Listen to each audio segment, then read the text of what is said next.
Okay, welcome to the fireworks tutorial. I'm gonna just, fair warning, this move is so hard. This move is so hard.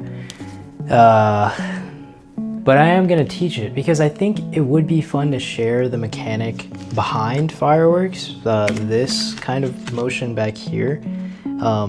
It's really weird. It's not very consistent, but you can make it consistent. It's kind of weird. For the longest time, I had this, and I was just kind of stuck here, and I didn't know what to do.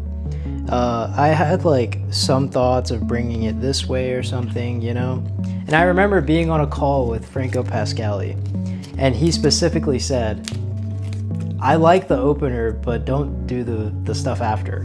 Right? Like he was just like, "This is good, but keep it in this way. Don't move it out of the way." And I was like, I know you're right, but like how? What am I gonna do? When we started gathering our moves for the making of Full House is when I really sat down with the move and was like, okay, I need to do the most extreme thing possible. Like, what would be the weirdest thing? And automatically when you think weird, you start thinking bending. And I was kind of like, oh yeah, like this weird stuff is happening. There's all sorts of weird grips. And at some point, this just came up. And I was like, it'd be really weird to just have a spring in the middle of a move. And if you don't know, yeah, it's a spring behind the cut. And I was like, oh my God, like when I spring things, they catch on things. And then like, imagine they like fell through the fingers in different ways and such.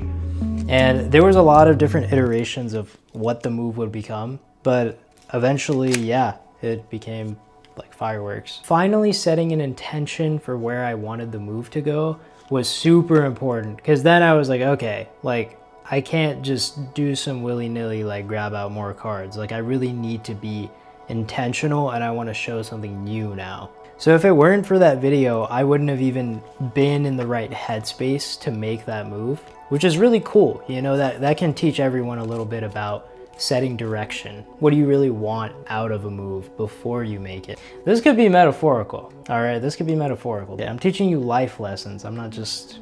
Sometimes you make a move and then decide the audience, but in this case, I decided the audience and then completed the move. So that's a little note, you know what I mean? Like if you make the move for yourself, then be proud of it and be happy and cherish it yourself. But if you start making moves for others, you have to be a little bit more cognizant about how you're going to approach that and what it really means to other people.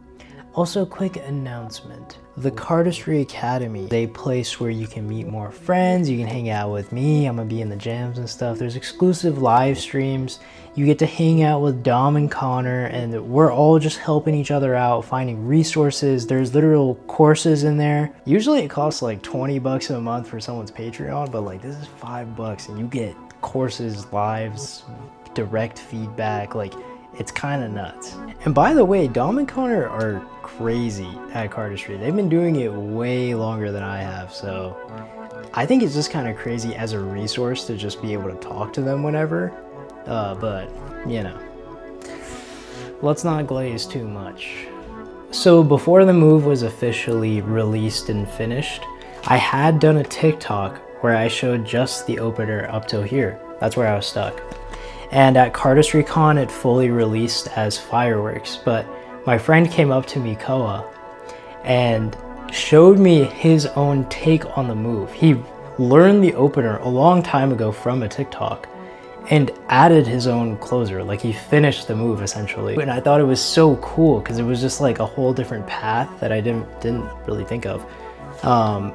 It's so comfy. Also, I didn't come up with the name Fireworks. For the public release of Full House, we wanted all of our moves named in the description, right? So people could reference them. I was sitting in Tannins. Tannins is a magic shop with Frank Sung after the con and a few other cardists.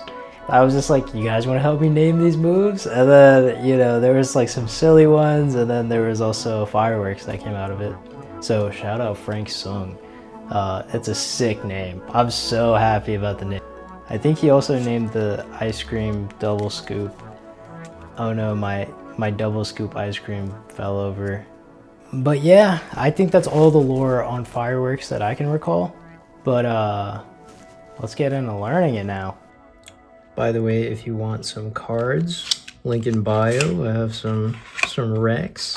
So to start, I'm going to come over with my dominant hand, picking up the deck with my middle finger and my thumb. I'm going to take my middle finger and my thumb from the other hand and spin this packet about the middle finger. So it's going to spin about this much, and then I just turn my hand over, right? So spin around the middle, turn your hand over. Now I'm going to take my top index finger, I'm going to take my ring finger at the bottom of the deck, and my thumb is naturally contacting the surface of the deck. So now I have 3 points of contact, right, around that ring finger. So I'm going to just pull apart, focusing on holding all those surface cards. When I'm doing the star, I like to pull the index finger card all the way over to the thumb. This is going to help with going like this, because if the card is out here, it's going to be hard to bring this hand over. This index finger card stays on top of that middle packet. Spin around that middle finger, shift the hand over, 3 points of contact, and pull. An easy way to close this is by closing these 3 cards back up to the top. And now you have this spinny packet. You can do a light spin. Do it very lightly, you know, only a little bit, just so that you can contact this middle finger. Now you're gonna just place it onto that finger and spin your hand over, close, right? So you can avoid the very hard version. Same way when it's upside down, you get to the star, you close all 3 cards to the top, you do a light spin, and this time, instead of just spinning this way, you can turn your hand over as you're doing that rotation. And the deck will always be face up or face down. Okay, on to the bigger fireworks. So you're gonna wanna start with the deck upside down because you're gonna be facing this way, right? You're gonna want the star facing them. You get into the star, and from here, what's happening is that I'm doing the spring, and I'm gonna be tilting my hands back as much as I can, because if I do too far forward, it's gonna spring in weird ways, right? So 1 packet splits into 3. That's 1 right here. This is 2, and that's 3, the 10 of spades. So 10 of spades, 2 of hearts, queen of spades. This is kind of the formation that's happening, and you're kind of just jutting them out. They're resting on top of a few fingers though. So my advice is that you have maybe a bigger packet right here, stiffer cards, and maybe in like a middle condition, maybe not the newest. When you're doing the spring, I would try to rub the spring up against the surface of the display as much as possible. It controls it a lot more, because otherwise it's just springing, you know, into the air and has no control. So you can see that huge gap. Try to lessen that gap. Cards are going to pivot off the index finger into this pocket between the middle and the ring finger.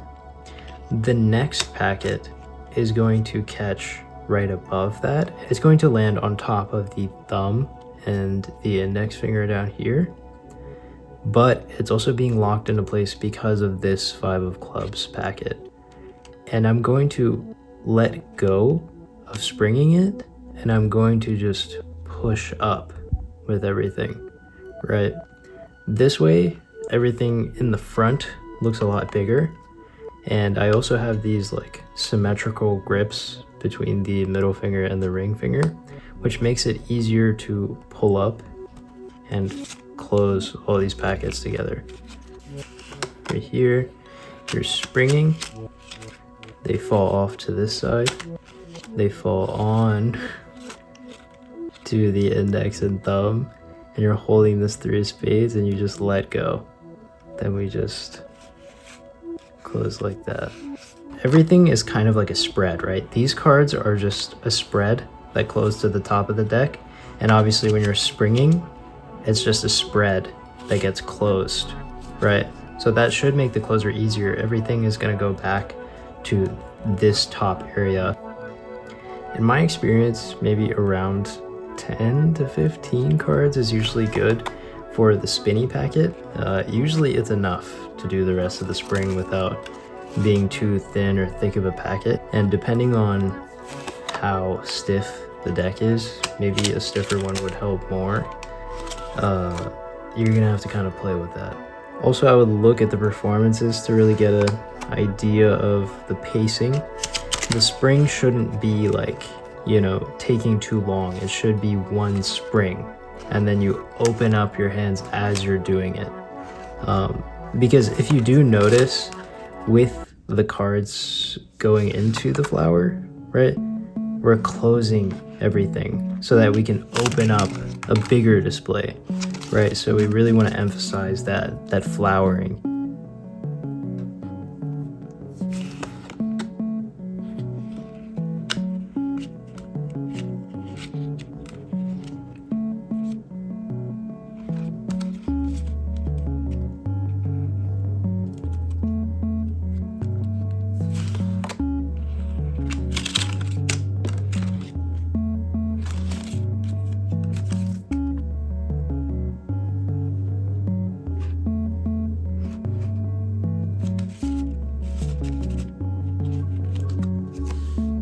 You know, surprisingly, it's this hand that hurts more because I think you have to reach down with the index and like, golly, bro. Like after a while, that hurts, bro. I'm not gonna lie. Also, remember to check out those links in the bio. It's a ton of stuff for you guys. There's a Discord server if you're looking to hang out with people. There's also the Cardistry Academy, which has a lot more resources and access to like some crazy material and advanced cardists. And there's also these tiny cards.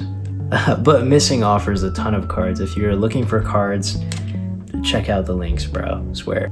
Okay, thanks for watching.